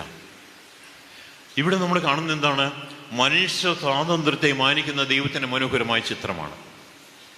കള്ളൻ നമ്മുടെ സ്വാതന്ത്ര്യത്തെ മാനിക്കുന്നില്ല, അവൻ വാതിൽ തകർത്തകത്ത് പ്രവേശിക്കും. യേശു നമ്മുടെ സ്വാതന്ത്ര്യത്തെ മാനിക്കുകയാണ്. നിനക്ക് വാതിൽ തുറന്നു തരാനോ തരാതിരിക്കാനോ, ആ സ്വാതന്ത്ര്യത്തെ ശരിയായിട്ട് ഉപയോഗിക്കാനോ ദുരുപയോഗിക്കാനോ നിനക്ക് കഴിയും. നീ വാതിൽ തുറന്നു തന്നാൽ, നിന്റെ ഹൃദയ കവാടങ്ങൾ തുറന്നു തന്നാൽ ഞാൻ അകത്ത് പ്രവേശിക്കും. തുറന്നു തന്നില്ലെങ്കിലോ ഞാൻ വേദനയോടുകൂടി കാത്തു നിൽക്കും. ഈ മകൾ എന്തെങ്കിലും ഇവളുടെ ഹൃദയം, ഇവൻ്റെ ഹൃദയം എനിക്കായി തുറന്നു തരും. വേദനയോടുകൂടി, പ്രതീക്ഷയോടുകൂടി അവിടുന്ന് കാത്തിരിക്കുന്ന ദൈവം, നമ്മുടെ സ്വാതന്ത്ര്യത്തെ മാനിക്കുന്ന ദൈവം, അതാണ് യേശു. ഇത്ര മനോഹരമായിട്ടാണ് ലൂക്കാസ് സുവിശേഷൻ ഇവിടെ പറയുന്നത്. വെളിപാട് 3:20 ഇതേ ചൈതന്യം നമ്മൾ കാണുന്നത്. നമ്മുടെ സ്വാതന്ത്ര്യത്തെ മാനിക്കുന്ന ദൈവം. അപ്പോൾ നമ്മളുടെ ഭാഗത്തുനിന്ന് ഒരു റെസ്പോൺസ് ആവശ്യമാണ്. കർത്താവേ കടന്നു വരണമേ എന്ന് നമ്മൾ കർത്താവിനെ വിളിച്ച് അപേക്ഷിക്കണം. അപ്പോൾ ഇവിടെ ഈ ശിഷ്യന്മാരെന്ത് ചെയ്തു? ഈശോ മുന്നോട്ട് പോകാനായിട്ട് ഭാവിച്ചു നിന്നപ്പോൾ ഈ ശിഷ്യന്മാരെ എന്ത് ചെയ്തു? നമുക്ക് വായിക്കാം. ഞങ്ങളോട് കൂടെ താമസിക്കുക, നേരം വൈകുന്നു, പകൽ അസ്തമിക്കാറായി. അവൻ അവരോടുകൂടെ താമസിക്കുവാൻ കയറി. അവരോടൊപ്പം ഭക്ഷണത്തിനിരുന്നപ്പോൾ അവൻ അപ്പമെടുത്ത് ആശീർവദിച്ച് മുറിച്ച് അവർക്ക് കൊടുത്തു. അപ്പോൾ അവരുടെ കണ്ണ് തുറക്കപ്പെട്ടു. അവർ അവനെ തിരിച്ചറിഞ്ഞു. പക്ഷേ അവൻ അവരുടെ മുമ്പിൽ നിന്ന് അപ്രത്യക്ഷനായി. പ്രിയപ്പെട്ടവരെ, ഈ ശിഷ്യന്മാര് യേശുവിനെ ക്ഷണിച്ചു, ഞങ്ങളുടെ കൂടെ താമസിക്കുക, ഞങ്ങളുടെ കൂടെ താമസിക്കുക. ഈ ശിഷ്യന്മാർക്ക് യേശുവിനെ തനിയെ, കാരണം അവർ പറയുന്ന കാരണം എന്താണ്? നേരം വൈകുന്നു, പകലസ്തമിക്കാറായി, സന്ധ്യ ഇരുട്ടായി, ഈ സമയത്ത് ഒറ്റയ്ക്ക് പോകുന്നത് ശരിയല്ല, എമ്മാവൂസാണ്. ഈ വഴിയാത്രക്കാരനെ, ഈ അപരിചിതനെ ഒറ്റയ്ക്ക് വിടാനുള്ള ഒരു ചിന്ത അവർക്കുണ്ടായില്ല.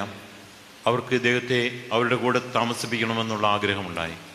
അതിനോടകം യേശുവിനും ഇവർക്കുമിടയിൽ വലിയൊരു ബന്ധം സ്ഥാപിക്കപ്പെട്ട് കഴിഞ്ഞു. നല്ലൊരു ബന്ധം, ഊഷ്മളമായൊരു ബന്ധം ഈ സംഭാഷണത്തിലൂടെ കരഗതമായി. ആ ബന്ധത്തിൽ നിന്നുകൊണ്ട് ശിഷ്യന്മാരെ യേശുവിനെ നിർബന്ധിച്ച്, യേശുവാണെന്ന് അറിയുന്നില്ല, ആ യാത്രക്കാരനെ നിർബന്ധിച്ച് പറയുകയാണ്, ഞങ്ങളുടെ കൂടെ താമസിച്ചാലും. മാനെ നൊബിസ്കും ഡോമിനെ. ജോൺ പോൾ രണ്ടാമൻ മാർപ്പാപ്പായുടെ പരിശുദ്ധ കുർബാനയെ പറ്റിയുള്ള മനോഹരമായ അപ്പസ്തോലിക ലേഖനത്തിൻ്റെ ടൈറ്റിലാണിത്. ലാറ്റിനിൽ മാനെ നൊബിസ്കും ഡോമിനെ, നാഥ ഞങ്ങളുടെ കൂടെ വസിച്ചാലും.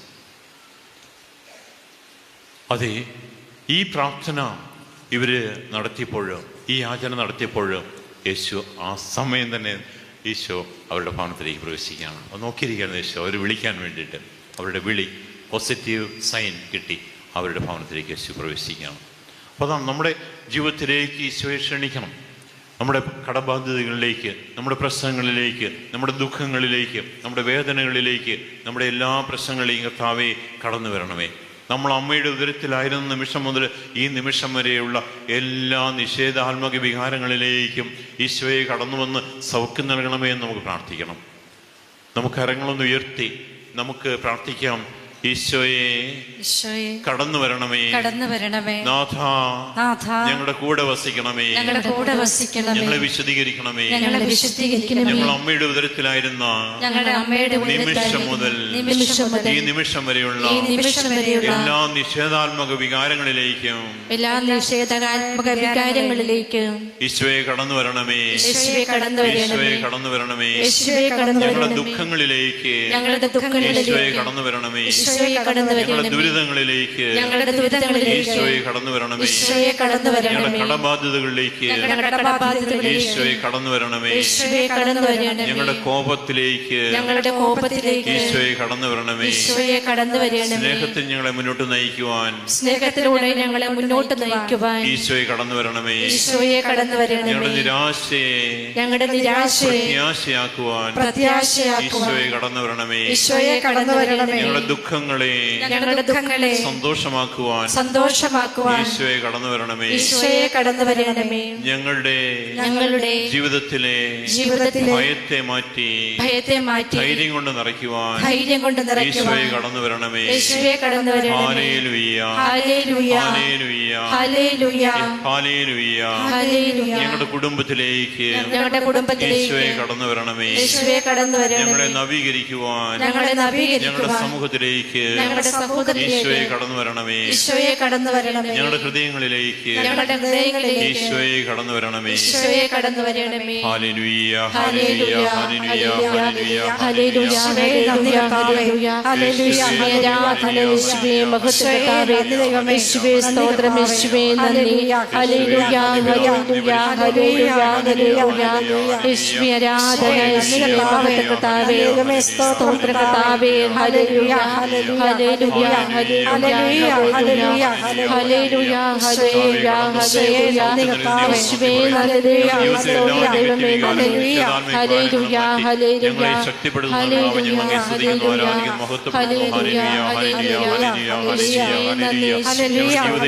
ഞങ്ങളെ തനിയെ വിട്ടുപോകാതെ അനാഥരാക്കാതെ ഞങ്ങളുടെ കൂടെ വസിക്കുന്ന ദൈവമേ, കൂടെ യാത്ര ചെയ്യുന്ന ദൈവമേ, സഹയാത്രികനായ ഈശോയെ ഞങ്ങൾ സ്തുതിക്കുന്നു, ആരാധിക്കുന്നു, മഹത്വപ്പെടുന്നു.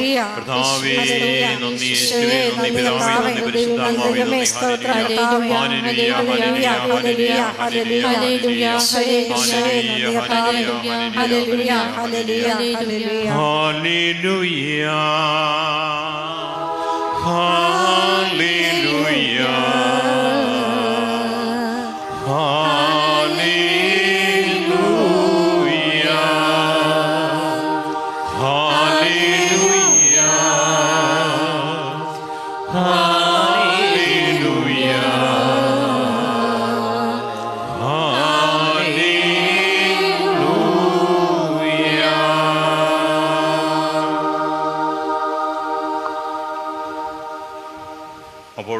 ക്ഷണം സ്വീകരിച്ച് ഇവരുടെ ഭവനത്തിലേക്ക് ഈശോ പ്രവേശിച്ചു.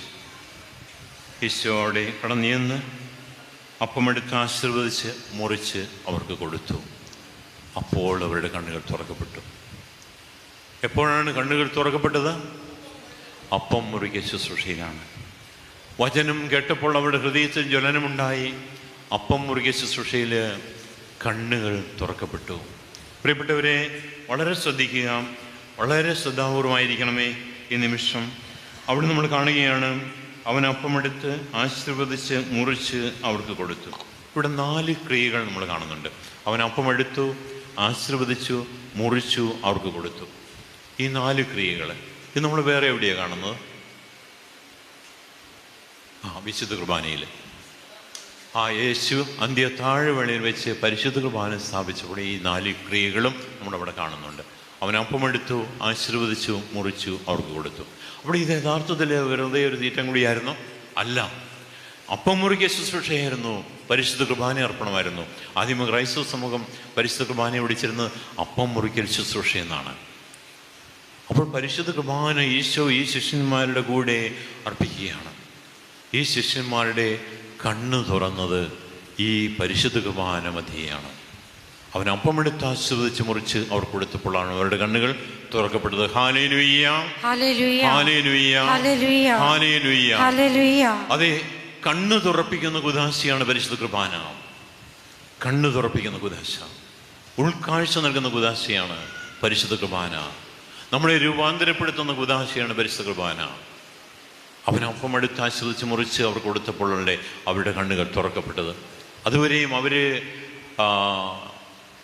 കണ്ണ് തുറന്നായിരുന്നെങ്കിലും ഒന്നും കാണുവാനോ ഗ്രഹിക്കുവാനുള്ള, കാണേണ്ട രീതി കാണാനുള്ള കഴിവില്ലാത്ത അവസ്ഥയിലായിരുന്നു. കണ്ണുകൾ മൂടപ്പെട്ട അവസ്ഥയിലായിരുന്നു. അതൊരു മനസ്സിൻ്റെ അവസ്ഥയാണ്. എല്ലാം ക്ലോസ്ഡ് ആയിട്ടുള്ള അവസ്ഥ. ആ അവസ്ഥയിൽ നിന്ന് അവർ തുറവിയിലേക്ക് വന്നു. വലിയ തുറവിയിലേക്ക് നമ്മെ നയിക്കുന്ന കുദാശയാണ് പരിശുദ്ധ കുർബാന. ഉൾക്കാഴ്ച നൽകുന്ന, ജ്ഞാനം കൊണ്ട് നമ്മളെ നിറയ്ക്കുന്ന കുദാശയാണ് പരിശുദ്ധ കുർബാന എന്ന് വളരെ വ്യക്തമായിട്ട് നമ്മൾ വിശദമായി പഠിപ്പിക്കുകയാണ് ഇവിടെ. അവർ അവനെ തിരിച്ചറിഞ്ഞു. അതെ, തിരിച്ചറിവ് നൽകുന്ന കുദാശയാണ് പരിശുദ്ധ കുർബാന. ഇത്രയും നേരം ഞങ്ങൾ കൂടെ നടന്നത് ഈശോയാണെന്നുള്ള തിരിച്ചറിവ് ശിഷ്യന്മാർക്ക് എപ്പോഴാണ് ഉണ്ടായത്? അപ്പം എടുത്ത് ആശീർവദിച്ച് മുറിച്ച് കൊടുത്തപ്പോഴാണ്. അപ്പോഴാണ് തിരിച്ചറിവുണ്ടായത്. തിരിച്ചറിവ് നൽകുന്ന കുദാശയാണ്. നമ്മളാരാണ്, നമ്മുടെ അവസ്ഥ, അവൻ ഈശോ ആരാണ് എന്നുള്ള ആ വലിയ തിരിച്ചറിവിലേക്കൊക്കെ നമുക്ക് കടന്നു വരാൻ സാധിക്കുന്ന മനോഹരമായ, ശ്രേഷ്ഠമായ, ഏറ്റവും വലിയ ആരാധനയായ പരിശുദ്ധ കുർബാന. എത്ര മനോഹരമായിട്ടാണ് ലൂക്കാസ് സുവിശേഷൻ ഇത് വിവരിച്ചിരിക്കുന്നത്. അവർ അവനെ തിരിച്ചറിഞ്ഞു, പക്ഷേ അവൻ അവരുടെ മുമ്പിൽ നിന്ന് അപ്രത്യക്ഷനായി. അവർ അവനെ തിരിച്ചറിഞ്ഞു, പക്ഷേ അവൻ അവരുടെ മുമ്പിൽ നിന്ന് അപ്രത്യക്ഷനായി. എന്തൊരു കഷ്ടമല്ലേ! കുറച്ചു നേരം കൂടെ അവരുടെ കൂടെ ഇരുന്ന് വർത്താനമൊക്കെ പറഞ്ഞിട്ട് പോയാൽ മതിയായിരുന്നു അല്ലേ അമ്മച്ചി? അമ്മച്ചി എന്താ പറയുന്നത്? കുറേ നേരം കൂടെ അവരുടെ കൂടെ ഇരുന്ന് വർത്താനമൊക്കെ പറഞ്ഞിട്ട് പോയാൽ മതിയെന്ന് അമ്മച്ചി പറയുന്നു. പക്ഷേ ഈശോ അപ്രത്യക്ഷനായി. എന്താണ് കുറച്ച് ഈശോ എന്താ അങ്ങനെ ചെയ്തത്, അപ്രത്യക്ഷനായത്? ഒരിക്കൽ ഞാൻ ഈശോ അങ്ങോട്ട് പോയെന്ന് ഞാൻ ഒരിക്കലും ഇങ്ങനെ ചോദിച്ചു, ഈശോ എങ്ങോട്ട് പോയി എന്ന് ചോദിച്ചപ്പോഴും ഒരാൾ പറഞ്ഞു, അതെ, ഈശോ തോമാശ്രീയായി കാണാൻ വേണ്ടി പോയതാണ്. തോമാശ്രീ ആദ്യം പ്രത്യക്ഷപ്പെട്ട തോമാശ്രീ അല്ലായിരുന്നല്ലോ. അതുകൊണ്ട് ഈശോ നേരെ വെച്ച് പിടിച്ച് തോമാശ്രീയെ കാണാൻ വേണ്ടി പോയതാന്ന് പറഞ്ഞു. അദ്ദേഹത്തിൻ്റെ ആ ചിന്ത അങ്ങനെയായിരുന്നു. പക്ഷേ ഈശോ എങ്ങോട്ടാ, ദൂരേക്ക് പോയോ? ഒന്ന് ആലോചിച്ച് നോക്കിയ ഈശോ എങ്ങോട്ടാണ് പോയത്? അപ്രത്യക്ഷനായെന്നാണ് പറയുന്നത്. യേശു അപ്പമെടുത്ത് ആശീർവദിച്ച് മുറിച്ച് അവർക്ക് കൊടുത്തില്ലേ? അപ്പോൾ ആ അപ്പം എന്ത് ചെയ്ത് അവർ അപ്പം ഭക്ഷിച്ചു. മനുഷ്യനായി അവതരിച്ചവൻ അപ്പമായി അവതരിച്ചു. ആ അപ്പത്തിലേക്ക് ഈശോ കടന്നു വന്നു. അവൻ അപ്പമായിട്ട് അവതരിച്ചു. അപ്പോൾ ഇപ്പോഴവൻ എവിടെയാ? എങ്ങോട്ടാ അപ്രത്യക്ഷനായത്? അവരുടെ ഹൃദയത്തിലേക്ക് പ്രത്യക്ഷനായി അല്ലേ? അവരുടെ ഹൃദയത്തിലേക്ക് പ്രത്യക്ഷനായി. അവരുടെ ഹൃദയത്തിൻ്റെ ഉള്ളിലേക്കാണ് കടന്നത്. ദൂരേക്കൊന്നും പോയില്ല. അവരുടെ ഉള്ളിലേക്ക് ഈശോ കടന്നു വന്നു. അവരുടെ ഭാഗമായി മാറി. ആ അപ്പത്തിലൂടെ മനുഷ്യനായി അവതരിച്ചവൻ അപ്പമായി അവതരിച്ച അപ്പത്തിലൂടെ അവരുടെ ഭാഗമായി മാറി. പ്രിയപ്പെട്ടവരെ, ഇത്രയും നേരം അവരുടെ മനസ്സിലുണ്ടായിരുന്ന ചിന്തകളാണോ വികാരങ്ങളാണോ ഇപ്പോൾ എന്ന് നമുക്കൊന്ന് പരിശോധിക്കാം. ഈ ശിഷ്യന്മാർ വന്ന മാറ്റം നമ്മളവിടെ കാണുകയാണ്. വലിയ മാറ്റമാണ് നമ്മൾ കാണുന്നത്. എന്താണ്? രംഗം വേറെയാണ്, ഇതുവരെ ഉണ്ടായിരുന്ന രംഗമല്ല, പുതിയൊരു രംഗം. ഇവിടെ കർട്ടൻ വീഴുകയാണ്. കർട്ടൻ ഇതാ ഉയർത്തി പുതിയ രംഗത്തിന്. അവർ പരസ്പരം പറഞ്ഞു, വഴിയിൽ വച്ച് അവൻ വിശുദ്ധ ലിഖിതം വിശദീകരിച്ചുകൊണ്ട് നമ്മോട് സംസാരിച്ചപ്പോൾ നമ്മുടെ ഹൃദയം ജ്വലിച്ചിരുന്നില്ലേ? വഴിയിൽ വെച്ച് അവൻ വിശുദ്ധ ലിഖിതം വിശദീകരിച്ചുകൊണ്ട് നമ്മോട് സംസാരിച്ചപ്പോൾ നമ്മുടെ ഹൃദയം ജ്വലിച്ചിരുന്നില്ലേ? നമ്മുടെ ഹൃദയത്തിനൊരു ജ്വലനം ഉണ്ടായില്ലേ? നിന്റെ ഹൃദയത്തിന് ജ്വലനം ഉണ്ടായോ? ഉണ്ടായി. എൻ്റെ ഹൃദയത്തിനും ജ്വലനം ഉണ്ടായി. രണ്ടുപേർക്കും ഒരേ അഭിപ്രായമാണ്. ഏക സ്വരത്തോടു കൂടി അവർ പറയുകയാണ്, നമ്മുടെ ഹൃദയം ജ്വലിച്ചു. ഇവർ യാത്ര ആരംഭിച്ചപ്പോൾ അവരുടെ മനസ്സിൻ്റെ അവസ്ഥ എന്തായിരുന്നു? അവർ സംസാരിക്കുകയും വാദിക്കുകയും ചെയ്തോണ്ടാ പോകുന്നത്. അവരുടെ ഇടയിൽ അഭിപ്രായ വ്യത്യാസം ഉണ്ടായിരുന്നു. ഇപ്പോഴും അഭിപ്രായ വ്യത്യാസം ഉണ്ടോ? ഇല്ല, യാതൊരു അഭിപ്രായ വ്യത്യാസവും ഇല്ല. ഒരേ കാര്യം അവർക്ക് പറയാനുള്ളത്, നമ്മുടെ ഹൃദയം ജ്വലിച്ചു. വചനം കേട്ടപ്പോൾ നമ്മുടെ ഹൃദയം ജ്വലിച്ചിരുന്നില്ലേ? ഒരേ സ്വരത്തിൽ അവർ പറയുകയാണ്. അതേ പ്രിയപ്പെട്ടവരെ, ഐക്യത്തിലേക്ക് നമ്മെ നയിക്കുന്ന കുദാശയാണേത് പരിശുദ്ധ കുർബാന. ഐക്യത്തിൻ്റെ കുദാശയാണ് പരിശുദ്ധ കുർബാന. ഇത്ര മനോഹരമാണിത്, ഐക്യത്തിൻ്റെ കുദാശ. പക്ഷേ ആ ഐക്യത്തിൻ്റെ കുദാശയെ ഇന്ന് എങ്ങനെയാണ് കൈകാര്യം ചെയ്യുന്നത്? ഇതിൻ്റെ പേരിൽ ബഹളങ്ങൾ, വഴക്കുകൾ ഉണ്ടാകുന്നത് ഈ ക്രൈസ്തവന് യോജിച്ചതാണോ? ചിന്തിക്കുക. വിശുദ്ധ കുർബാനയുടെ പേരിൽ നടത്തുന്ന കോലാഹലങ്ങൾ, ഇത് കർത്താവിനെതിരെയുള്ള സമരമാണ് പ്രിയപ്പെട്ടവരെ. ഇതിനെല്ലാം എണ്ണി കണക്ക് കൊടുക്കേണ്ടി വരും. വിശുദ്ധ കുർബാനയെ അവഹേളിക്കുന്നവർ, പള്ളിയിൽ വന്നിട്ട് വഴക്കടിക്കുന്നവർ വലിയ ദൈവകോപത്തിനിരയാകും, ഒരു സംശയമില്ല. വിശുദ്ധ കുർബാനയുടെ കാര്യത്തിൽ യേശു ഒരു കോംപ്രമൈസും നടത്തുകയില്ല. അതുകൊണ്ട് പ്രിയപ്പെട്ടവരെ, ഈ പരിശുദ്ധ കുർബാനയെ വളരെ ജാഗരൂകതയോടുകൂടി സമീപിക്കുക. ഏറ്റവും പരമപരിശുദ്ധമായ ഈ കുർബാനയെ അത് പരമപരിശുദ്ധമായിട്ട് തന്നെ കാണണം. അങ്ങനെ കാണുന്നുവെങ്കിൽ നിന്റെ ജീവിതത്തെ നവീകരിക്കുന്നതാണ്, വിശദീകരിക്കുന്നതാണ്, ശാക്തീകരിക്കുന്നതാണ് പരിശുദ്ധ കുർബാന. ഈ ശിഷ്യന്മാരുടെ മനസ്സിനെ നവീകരിച്ചു. ഇതാ ഇവർ പുതിയ വ്യക്തികളായി മാറി. ഇപ്പോൾ അവരുടെ വാക്കുകൾ ശ്രദ്ധിച്ച് ഐക്യത്തോടുകൂടി അവർ സംസാരിക്കുന്നു. പിന്നെ അടുത്ത വചനത്തിലേക്ക് നമുക്ക് വരാം. അവർ അപ്പോൾ തന്നെ എഴുന്നേറ്റ് ജെറുസലേമിലേക്ക് തിരിച്ചുപോയി. അവർ അപ്പോൾ തന്നെ എഴുന്നേറ്റ് ജെറുസലേമിലേക്ക് തിരിച്ചുപോയി. ഇപ്പോൾ സമയം എപ്പോഴാണ്? എത്ര സമയമായി കാണും? രാത്രിയാണോ പകലാണോ? രാത്രിയാണ്. ആ രാത്രിയിൽ തന്നെ അവർ ജെറുസലേമിലേക്ക് തിരിച്ചു പോവുകയാണ്. നേരമെടുത്തിട്ട് പോകാമെന്ന് വെച്ചില്ല. നേരമെടുത്തിട്ട് കുറേയൊക്കെ റെസ്റ്റ് എടുത്തിട്ട് 11 കിലോമീറ്റർ നടന്നല്ലേ, അതിൻ്റെ ക്ഷീണമൊക്കെ മാറ്റി എന്ന് നാളെ പോകാമെന്ന് വെച്ചോ? ഇല്ല, ഈ നിമിഷം തന്നെ അവർ ജെറുസലേമിലേക്ക് പോവുകയാണ്. ജെറുസലേമിൽ താമസിക്കുവാനായിട്ട് വളരെയധികം ഭയമുണ്ടായിരുന്ന വ്യക്തികളാണ് ഇവര്. ജെറുസലത്തിൽ നിന്ന് അതുകൊണ്ടാണ് ഓടിപ്പോയത്. ജെറുസലത്തിൽ നിൽക്കുക എന്ന് കഴിഞ്ഞാൽ ഭയപ്പെടുത്തുന്ന ഒരു ചിന്തയായിരുന്നു അവർക്ക്. യഹൂദ പ്രമാണിമാർ തങ്ങളെ പിടിച്ച് വധിക്കും, അതുകൊണ്ട് എങ്ങനെയും ജെറുസലത്തിൽ നിന്ന് രക്ഷപ്പെട്ട് ഓടിപ്പോകണമെന്ന് പറഞ്ഞ് ഓടിപ്പോയവരാണ്, ഒളിച്ചോടിയവരാണ് ഇവര്.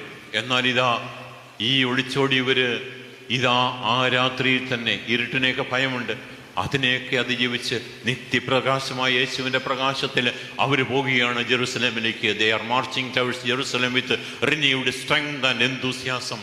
പുതിയ വ്യക്തികളായിട്ട് അവർ പോവുകയാണ്. അവർക്കറിയാം യഹൂദ പ്രമാണിമാർ ഇപ്പോഴും തങ്ങളെ പിടിക്കാനായിട്ട് നോക്കിയിരിക്കുകയാണ്. പക്ഷേ ഇവരുടെ മനസ്സിൽ വലിയ ശക്തിയുണ്ടായി. യഹൂദ പ്രമാണിമാർ ഞങ്ങളെ പോകുന്ന വഴി വധിക്കുകയാണെങ്കിൽ വധിച്ചുകൊള്ളട്ടെ, യേശുവിന് വേണ്ടി മരിക്കാനുള്ള ധീര രക്തസാക്ഷിയാകാനുള്ള വലിയ ഭാഗ്യം കിട്ടുവാണെങ്കിൽ അത് വലിയ ഭാഗ്യമായിട്ട് അവർ കാണുകയാണ്. ഒരു ശക്തിയും അവരെ പിന്തിരിപ്പിക്കാനാവുന്നില്ല. അത്രമാത്രം വലിയ ശക്തി കൊണ്ട് അവർ നിറഞ്ഞു. എങ്ങനെയാണ് ആ ശക്തി കിട്ടത്? എവിടുന്ന് ആ ശക്തി കിട്ടത്? പരിശുദ്ധ കുർബാനയിൽ നിന്നാണ്. യേശു അപ്പമെടുത്ത് ആശീർവദിച്ച് മുറിച്ച് അവർക്ക് കൊടുത്തപ്പോൾ അവരുടെ കണ്ണുകൾ തുറക്കപ്പെട്ടു, അവരുടെ ചിന്താഗതികൾ മാറി, അവരുടെ മനസ്സിൻ്റെ തിങ്ങലുകളും എല്ലാം മാറി. അവർ വലിയ ശാക്തീകരിക്കപ്പെട്ടവരായി മാറി. അവരുടെ മനസ്സിൻ്റെ വേദന മാറി, വലിയ സന്തോഷങ്ങൾ നിറഞ്ഞു. അവരുടെ മനസ്സിലെ ദുഃഖം മാറി, വലിയ സന്തോഷമായി. അവരുടെ മനസ്സിലെ നിരാശ മാറി, പ്രത്യാശയായി. അവരുടെ മനസ്സിലെ ആ ഭയമുണ്ടായിരുന്നു. ഭയം മാറി വലിയ ധൈര്യം കൊണ്ട് നിറഞ്ഞു. അവരുടെ മനസ്സിൽ കടുത്ത വിദ്വേഷം ഉണ്ടായിരുന്നു. ആരോട്? യഹൂദ പ്രമാണിമാരോട്. യഹൂദ പ്രമാണിമാരുണ്ടായിരുന്ന കടുത്ത വിദ്വേഷം മാറി യേശുക്രിസ്തുവിൻ്റെ അതേ മനോഭാവം, സ്നേഹം കൊണ്ട് അവർ നിറഞ്ഞു. എന്തെല്ലാം നെഗറ്റീവ് വികാരങ്ങളുണ്ടായിരുന്നു, അതിന് വിപരീതമായ പോസിറ്റീവ് വികാരങ്ങൾ കൊണ്ട് അവർ നിറഞ്ഞു. ഇതെല്ലാം കാരണമായത് എന്താണ്? പരിശുദ്ധ കുർബാനയാണ്. പരിശുദ്ധ കുർബാന അവരെ മാറ്റിമറിക്കുന്ന, രൂപാന്തരപ്പെടുത്തുന്ന ശക്തിദായകമായ കുദാശയാണ് പരിശുദ്ധ കുർബാന. ആ കുർബാനയെ കളിക്കരുതേ, അതിനെ വെച്ച് കളിക്കരുത്. പ്രിയപ്പെട്ടവരെ, അവരുടെയൊക്കെ മാനസാന്തരത്തിന് വേണ്ടി നമുക്ക് പ്രാർത്ഥിക്കാം. പ്രിയപ്പെട്ടവരെ, ഈ കുർബാന ഇവരെ മാറ്റിമറിച്ചു. ഇവർ പുതിയ വ്യക്തികളാണിന്ന്. ഇവർക്കൊന്നിനെയും ഭയമില്ല. മരിക്കാനാണെങ്കിൽ യേശുവിന് വേണ്ടി മരിക്കാൻ തയ്യാറാണ്. ഇനിയും വീണ്ടും ജീവിക്കുകയാണെങ്കിൽ യേശുവിനെ പ്രഘോഷിക്കാൻ തയ്യാറാണ്. അങ്ങനെ അവർ ജെറൂസലേമിലേക്ക് പോവുകയാണ്. ആർക്കും ഇവരെ പിന്തിരിപ്പിക്കാനാവില്ല. നേരം വെളുത്തിട്ട് ഇവർക്ക് ക്ഷീണമുണ്ടോ? ഇപ്പോഴ് ക്ഷീണവുമില്ല. 11 കിലോമീറ്റർ നടന്ന് ഇവർ വീണ്ടും അങ്ങോട്ട് എത്ര കിലോമീറ്റർ? 11 കിലോമീറ്റർ കുറവൊന്നുമില്ലല്ലോ. അങ്ങോട്ട് 11 കിലോമീറ്റർ, അപ്പോൾ 22 കിലോമീറ്റർ. അവർക്ക് യാതൊരു ക്ഷീണമില്ല, യാതൊരു തളർച്ചയുമില്ല. യെശയ്യായുടെ പുസ്തകം നമ്മൾ കാണുന്നില്ലേ, 40-31 വചനം എന്താണ്?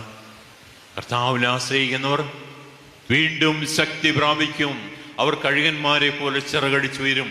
ഓടിയാലും നടന്നാലും ക്ഷീണിക്കുകയില്ല, തളരുകയില്ല. തകരാതെ ഈ ജീവിതത്തെ മുന്നോട്ട് കൊണ്ടുപോകാനായിട്ട് ശക്തി നൽകുന്ന കുദാശയാണ് പരിശുദ്ധ കുർബാന. സ്വർഗീയ ജെറുസലേമിലേക്കുള്ള തീർത്ഥയാത്രയിൽ നമുക്ക് വലിയ ഔഷധമായി, ഭക്ഷണമായി കർത്താവ് ഒരുക്കിയ ആ പരിശുദ്ധ കുർബാന എന്ന വലിയ രഹസ്യം, അതിൻ്റെ ശക്തി മനസ്സിലാക്കാം. പ്രിയപ്പെട്ടവരെ, ആ ശക്തി ചെയ്തിന് നമ്മൾ നിറയട്ടെ. ഈ ശിഷ്യന്മാര് എഴുന്നേറ്റ് ജെറുസലേമിലേക്ക് തിരിച്ചുപോയി. അവിടെ കൂടിയിരുന്ന 11 പേരെയും അവരോടൊപ്പം ഉണ്ടായിരുന്നവരെയും കണ്ടു. കർത്താവ് സത്യമായി ഉയർത്തെഴുന്നേറ്റു, ശിമയോനും പ്രത്യക്ഷപ്പെട്ടു എന്നവർ പറഞ്ഞുകൊണ്ടിരിക്കുകയായിരുന്നു. വഴിയിൽ വെച്ച് സംഭവിച്ചതും അപ്പം മുറിക്കുമ്പോൾ തങ്ങൾ അവനെ തിരിച്ചറിഞ്ഞതും അവർ വിവരിച്ചു. അപ്പോൾ ഇവരുടെ ഈ കൂടിവരവ് എത്ര മനോഹരമാണ്. ഈ ശിഷ്യന്മാർ 2 പേരും അവിടെ ചെന്നു. ജെറുസലേമിൽ ചെന്നിട്ട് മറ്റു ശിഷ്യന്മാരെ കണ്ടിട്ട് പറയുകയാണ്, സഹോദരന്മാരെ, ഞങ്ങൾ വലിയൊരു തെറ്റ് ചെയ്തു. ഞങ്ങൾ നിങ്ങളോട് ആരോടും പറയാതെ ഒരു ഒളിച്ചോട്ടം നടത്തി. പക്ഷേ പോകുന്ന വഴിയിൽ യേശു ഞങ്ങളുടെ കൂടെ നടന്നു. പക്ഷെ ഞങ്ങളത് തിരിച്ചറിഞ്ഞില്ല യേശുവാണെന്ന്. ഞങ്ങൾ അവനോട് തട്ടിക്കയറി. എന്നിട്ടും അവൻ ഞങ്ങളോട് തട്ടിക്കയറിയില്ല. അവൻ ചോദിച്ചു ഏത് കാര്യങ്ങളാണ്. വളരെ സ്നേഹത്തോടു കൂടി അവൻ ഇടപെട്ടു. ഞങ്ങൾ എല്ലാ കാര്യങ്ങളും പറഞ്ഞു, ഞങ്ങളുടെ വേദനകളും ബുദ്ധിമുട്ടുകളും എല്ലാം പറഞ്ഞു. പിന്നെ ഞങ്ങൾ ഒരു നല്ല കാര്യം ചെയ്തു, അവനെ ഞങ്ങളുടെ ഭവനത്തിലേക്ക് ക്ഷണിച്ചു. ഞങ്ങൾ വളരെ താല്പര്യത്തോടു കൂടി ക്ഷണിച്ചു. അതാണ് ഞങ്ങൾ ചെയ്ത ഒരു കാര്യം. അവൻ ഞങ്ങളുടെ ഭവനത്തിലേക്ക് കടന്നു വന്നു, അപ്പമെടുത്ത് ആശീർവദിച്ച് മുറിച്ച് ഞങ്ങൾക്ക് തന്നു. അപ്പോൾ ഞങ്ങളുടെ കണ്ണുകൾ തുറക്കപ്പെട്ടു, ഞങ്ങൾക്ക് തിരിച്ചറിവുണ്ടായി, ഞങ്ങൾക്ക് ഐക്യമുണ്ടായി, ഞങ്ങൾക്ക് ശക്തിയുണ്ടായി. ഞങ്ങൾക്ക് ഇനിയും അവന് വേണ്ടി ജീവിക്കണം. ഇനിയും ജെറുസലേം വിട്ടു പോകുന്ന പ്രശ്നമില്ല, അവൻ്റെ ശുശ്രൂഷ വിട്ടു പോകുന്ന പ്രശ്നമില്ല. ആ ശുശ്രൂഷ, അവനെ ഏൽപ്പിച്ച ശുശ്രൂഷയിൽ അങ്ങേറ്റം ആത്മാർത്ഥതയോടുകൂടി സജീവമായിട്ട് ഞങ്ങൾ മുന്നോട്ട് പോകും. ഈ ശിഷ്യന്മാര് വലിയ തിരിച്ചറിവോടുകൂടി തിരിച്ചു വന്ന് പറയുകയാണ്. പ്രിയപ്പെട്ടവരെ, ഓരോ വിശുദ്ധ കുർബാനയിലും സംഭവിക്കുന്നതാണ്. പ്രിയപ്പെട്ടവരെ, ആ ഒരു ചൈതന്യത്തോടുകൂടി വചനം ധ്യാനിച്ച് വിശുദ്ധ കുർബാനയിലേക്ക് കടന്നു വരിക. വചനത്തിൻ്റെ അഭിഷേകം അവിടെ ഉണ്ട്. അവിടെ വചന ശുശ്രൂഷയുണ്ട്, ആ അപ്പം മുറിക്ക് ശുശ്രൂഷയുണ്ട്. രണ്ടും ഒരുമിച്ച് നമ്മുടെ വിശുദ്ധ കുർബാനയിലുണ്ട്. അപ്പോൾ ഓരോ വിശുദ്ധ കുർബാനയിലൂടെയും യേശു നമ്മുടെ ഹൃദയത്തെ ജ്വലിപ്പിക്കുന്നു, നമ്മുടെ ശരീരത്തെ രൂപാന്തരപ്പെടുത്തുന്നു, നമ്മുടെ മനസ്സിനെ രൂപാന്തരപ്പെടുത്തുന്നു, നമുക്ക് തിരിച്ചറിവ് നൽകുന്നു, നമുക്ക് ഉൾക്കാഴ്ച നൽകുന്നു, നമ്മെ ഐക്യപ്പെടുത്തുന്നു, സ്നേഹത്തിൻ്റെ വലിയ തീജ്വാലയായിട്ട് നമ്മളെ മാറ്റുന്നു. പ്രിയപ്പെട്ടവരെ, ഈ വിശുദ്ധ കുർബാനയുടെ ചൈതന്യം ജീവിക്കുവാൻ നമുക്ക് സാധിക്കട്ടെ. ഈ നോമ്പ് കാലത്തേക്ക് നമ്മൾ കടന്നു വരുമ്പോൾ ഈ വചനത്തിൻ്റെ അഭിഷേകത്തെ നമ്മൾ നിറയട്ടെ.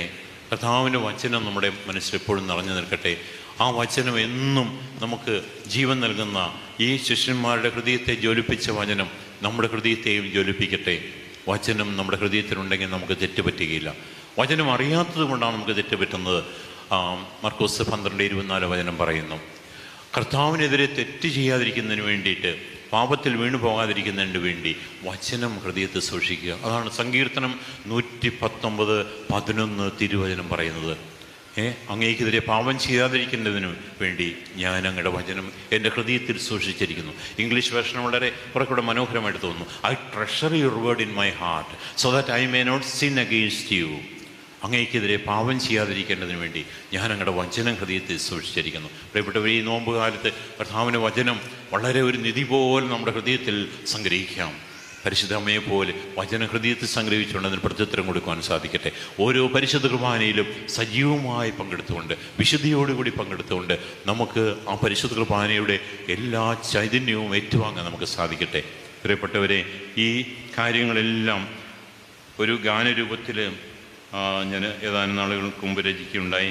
അത് നമുക്കൊന്ന് കേട്ടുകൊണ്ട് നമുക്കിതിൻ്റെ സമാപനത്തിലേക്ക് കടന്നു വരാം.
Hallelujah, hallelujah, hallelujah, hallelujah. Hallelujah. നമുക്ക് ഈ നോമ്പുകാലത്ത് വലിയ അഭിഷേകത്തോടുകൂടി മുന്നോട്ട് പോകാനായിട്ട് വചനവായനയിലൂടെ പരിശുദ്ധ കുർബാന അർപ്പണത്തിലൂടെ ആന്തരിക സൗഖ്യം നേടിക്കൊണ്ട് ഓരോ നിമിഷവും കർത്താവിൻ്റെ സ്വപ്നമനുസരിച്ച്, കർത്താവ് നമ്മളെപ്പറ്റി മനോഹരമായ സ്വപ്നമാണ്, ആ സ്വപ്നമനുസരിച്ച് ജീവിക്കുവാൻ നമുക്ക് സാധിക്കട്ടെ. നമ്മുടെ എല്ലാ ശക്തിയും ദൈവം പ്രദാനം ചെയ്യുന്നുണ്ട്. നമ്മൾ ഇന്ന് വന്ന പോലെയല്ല, കർത്താവിൻ്റെ ശക്തി സ്വീകരിച്ചാണ് നമ്മൾ കടന്നു പോകുന്നത്. വലിയ അഭിഷേകം കൊണ്ട് നിറഞ്ഞാണ് കടന്നു പോകുന്നത്. നമ്മുടെ വേദനകളെ അവൻ ഏറ്റുവാങ്ങി.